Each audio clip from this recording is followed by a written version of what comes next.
सांगितलं की 200+ साईट हे तुमची USP आहे. म्हणजे काय, तुमचा अनुभव आहे. शेवटी मी किंवा आमच्या फॅमिलीनं हे घर बांधलं आहे. हे आयुष्याची जमापुंजी करूनच माणूस स्वतःचं घर बांधतो.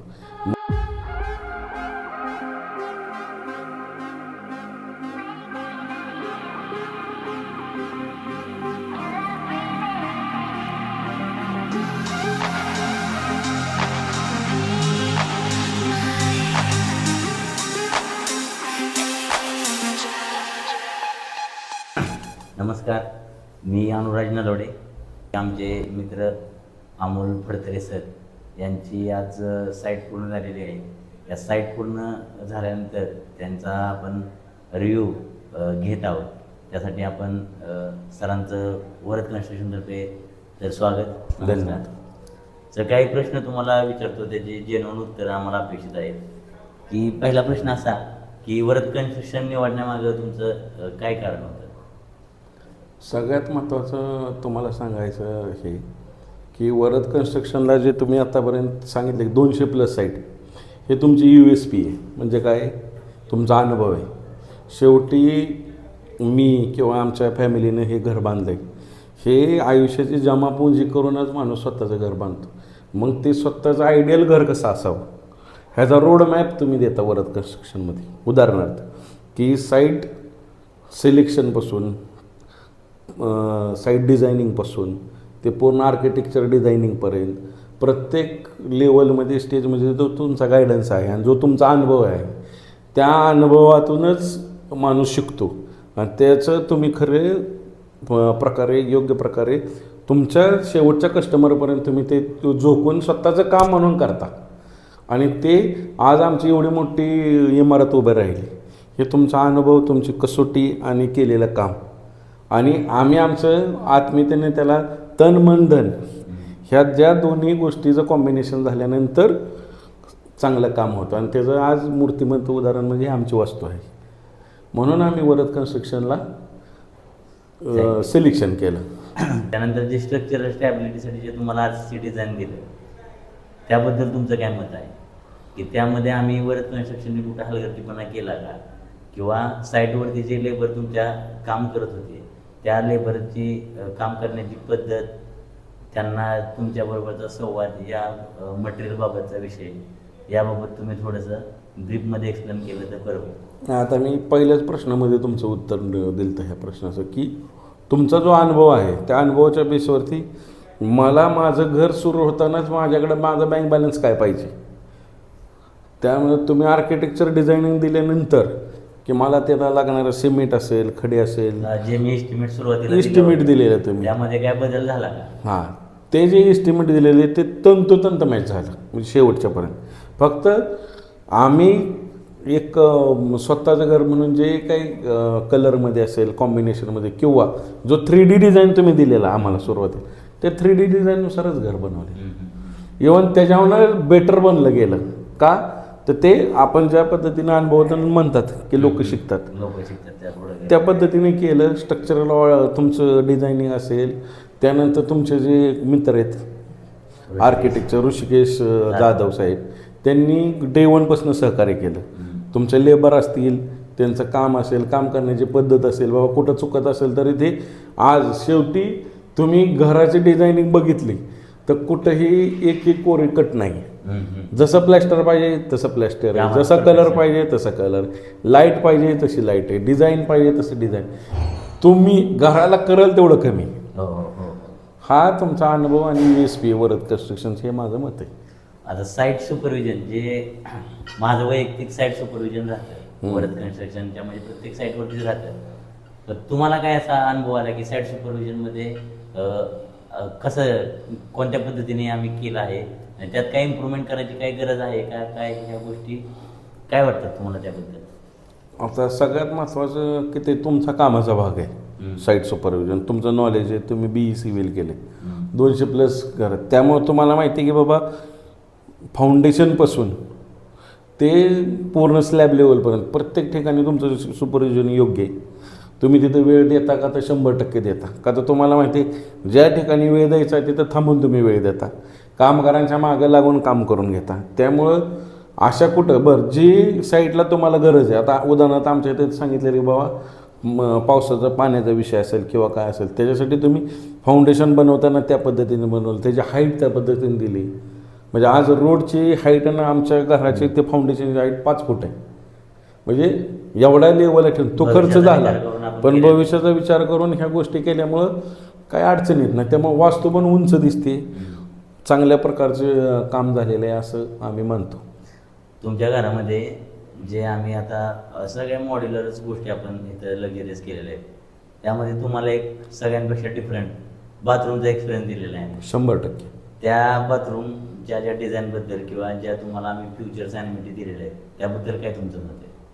नाही, त्या काय आहे, तुमचं काम करण्यामध्ये तुम्ही एवढ्या साईट केल्यानंतर त्या काही युनिक गोष्टी कुठल्या ना कुठल्या साईटवरती तुम्ही देणार. तर त्यामध्ये आम्ही तुम्हाला फ्रीडम दिली की बाबा काय कशा पद्धतीने तुम्ही डिझाईन करू शकता करा.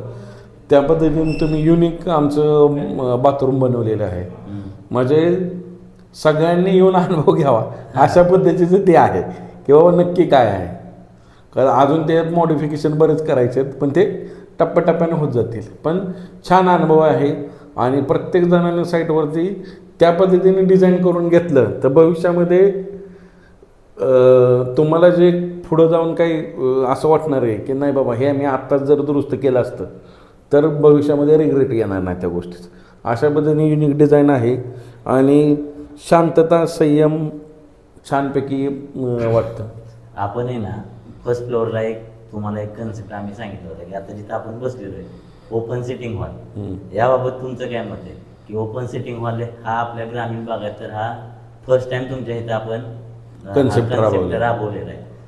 आणि त्याचबरोबर आपण ओपन सिटिंग हॉलच्या बाहेर तुम्हाला टेरेस सुद्धा आपण ठेवलेला आहे. हो, याबद्दल तुमचं काय मत आहे? हा नवीन कन्सेप्ट हा प्रथमच तुमच्या घरी आपण राबवला. 100%.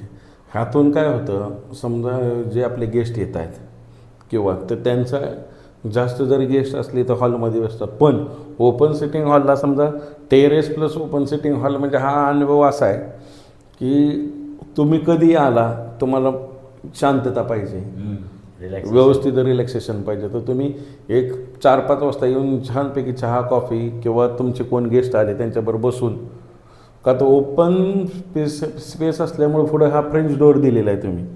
ह्याच्यामुळं का नाही पूर्णपणे ओपन केल्यानंतर जी हवा आत ओपन येते, त्यामुळे एकदम 100% ॲटमॉस्फिअरचा वापर आणि यूज ह्या ओपन स्पेसमध्ये झालेला आहे. भविष्यामध्ये काही इथं आपण करू शकतो.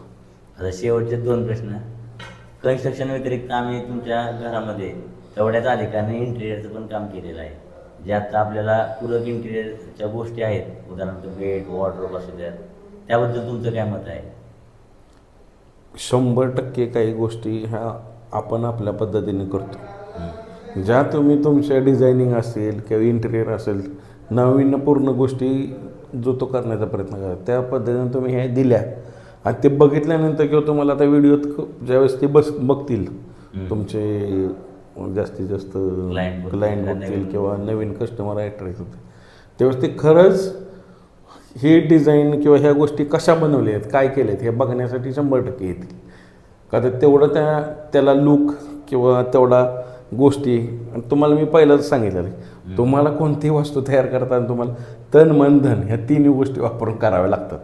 त्या पद्धतीने लक्झरियस लाईफ तुम्हाला लुक द्यायचा आहे, इंटिरियरला करायला तेवढा खर्च कमी.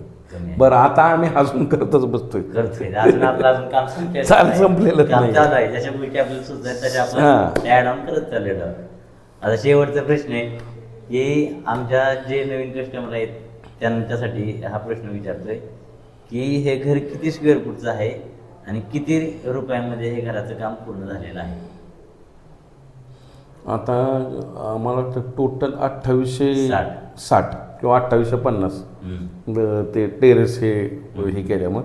जसं डिझाईन केलं तर सुरुवातीला मला वाटतं 2700 समथिंग होतं, फक्त आपण ते थोडंसं टेरेस हे वाढलं म्हणजे 2850 स्क्वेअर फीट झालेले. तर मला साधारणतः असं वाटतं की 1500 ते 1600 रुपये ॲप्रॉक्सिमेट कॉस्ट ह्याची बसते. आणि आपल्याला पाहिजे त्या डिझाईननुसार पाहिजे त्या गोष्टी, तुम्हाला फरशी जशी पाहिजे तशी वापरा, डिझाईन पसंत पाहिजे तसं वापरा.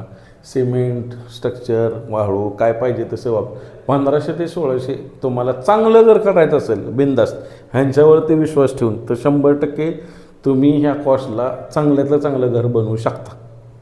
आणि आता शेवटचा प्रश्न, तुम्ही तर वरद कन्स्ट्रक्शनला म्हणजे भरपूर लोकांपर्यंत वरद कन्स्ट्रक्शन तुम्ही पोचवलेलं आहेच, पण वरद कन्स्ट्रक्शनकडेच काय काम द्यावं ह्यासाठी तुम्ही शेवटचे तुमचं काय opinion मी आहे? तुम्हाला पहिल्याच प्रश्नामध्ये उत्तर दिलं की तरी सुद्धा तुमची शेवटच्यावर हवा. तुमचं नॉलेज सगळ्यात महत्त्वाचं. BE सिव्हिल आहात, तुम्हाला लोकांना काय द्यावं ते कळतं, कसं द्यावं ते कळतं आणि सगळ्यात महत्त्वाचं तुमचा अनुभव. शेवटी मी काय सांगितलं, प्रत्येक व्यक्तीला त्याचा अनुभवच हा महत्त्वाचा असतो आणि त्या अनुभवातून ते फॅमिली असेल, छोटं कुटुंब असेल त्या मोठं कुटुंब असेल, आज तुमच्याकडं 500 स्क्वेअर फीटपासून ते 6000 10,000 स्क्वेअर फीटपर्यंत बंगले बांधणारे लोक आहेत, त्यांचे कामं करणारे लोक आहेत. पण त्या पद्धतीने तुम्हाला हे जे सगळे क्लायंट येतात ते काय करतात शेवटी की नाही बाबा साहेब आम्हाला आमचं घर असं पाहिजे, माझा ड्रीम बंगला मानतोय मी, प्रोजेक्ट आपण करतो, change मला करतो. त्या पद्धतीने करून द्या. म्हणून शेवटी तुमचा अनुभव कामी येतो. म्हणूनच लोक वरद कन्स्ट्रक्शनचे जास्तीत जास्त अनावश्यक चूज खर्च नाही अनावश्यक खर्च पण टाळता. कोणामुळे शक्य आहे? तुमच्या अनुभवामुळं. त्यामुळे शक्यतो सगळ्या कस्टमर किंवा लोकांना माझं हेच सांगणं आहे की जास्तीत जास्त अनुभवाचा, शेवटी अनुभवाचे बोल आहेत. आज आता मी पण का तुमच्यासमोर बोलतोय किंवा सगळ्यांच्या समोर, का तर मी हा अनुभव रिअल लाईफमध्ये घेतला आहे. येस, बरोबर. म्हणूनच सांगतोय. म्हणून सगळ्यांनी वरद कन्स्ट्रक्शनची निवड करा आणि जास्तीत जास्त आपल्या सुखाचं आणि घराला घरपण देणारं हक्काचे वरद कन्स्ट्रक्शनची निवड करा. धन्यवाद. Thank you sir. तुम्ही आम्हाला तुमचा मौल्यवान वेळ दिल्याबद्दल आणि जेन्युइन तुमचा फीडबॅक दिल्याबद्दल धन्यवाद. हा. आपण या पुढेही असंच काम करू. 100%. थँक्यू.